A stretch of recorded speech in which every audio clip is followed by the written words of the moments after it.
I'd not only made the storyteller uncomfortable, but had put my friend in an embarrassing situation. How much better it would have been had I not become argumentative.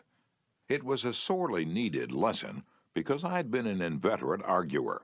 During my youth, I'd argued with my brother about everything under the Milky Way. When I went to college, I studied logic and argumentation and went in for debating contests. Talk about being from Missouri. I was born there. I had to be shown. Later, I taught debating and argumentation in New York, and once, I'm ashamed to admit, I planned to write a book on the subject. Since then, I have listened to, engaged in, and watched the effects of thousands of arguments. As a result of all this, I've come to the conclusion that there's only one way under high heaven to get the best of an argument, and that is to avoid it. Avoid it as you would avoid rattlesnakes and earthquakes. 9 times out of 10, an argument ends with each of the contestants more firmly convinced than ever that he is absolutely right. You can't win an argument. You can't because if you lose it, and if you win it, you lose it. Why? Well, suppose you triumph over the other man and shoot his argument full of holes and prove that he is non compos mentis. Then what? You will feel fine, but what about him? You've made him feel inferior. You've hurt his pride. He will resent your triumph.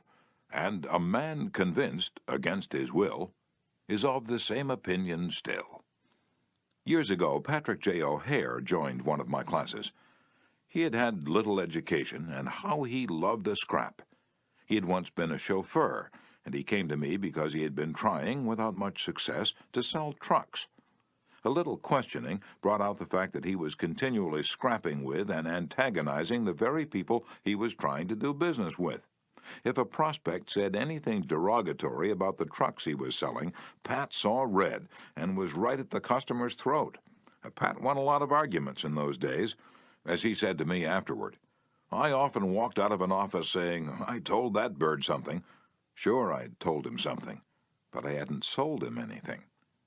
My first problem was not to teach Patrick J. O'Hare to talk. My immediate task was to train him to refrain from talking and to avoid verbal fights. Mr. O'Hare became one of the star salesmen for the White Motor Company in New York. How did he do it? Here's his story in his own words.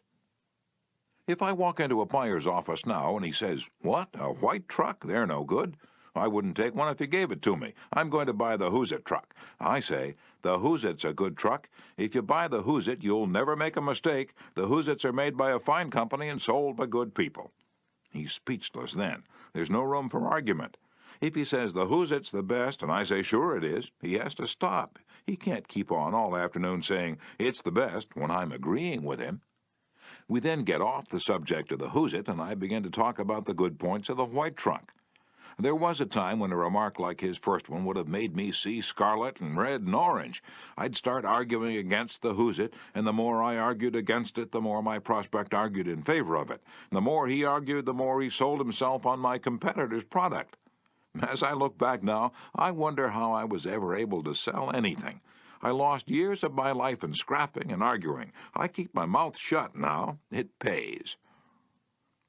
As wise old Ben Franklin used to say, if you argue and rankle and contradict, you may achieve a victory sometimes, but it will be an empty victory because you will never get your opponent's goodwill. So figure it out for yourself. Which would you rather have, an academic, theatrical victory or a person's goodwill? You can seldom have both. The Boston Transcript once printed this bit of significant doggerel. Here lies the body of William J., who died maintaining his right-of-way. He was right, dead right, as he sped along, but he's just as dead as if he were wrong. You may be right, dead right, as you speed along in your argument, but as far as changing another's mind is concerned, you will probably be just as futile as if you were wrong.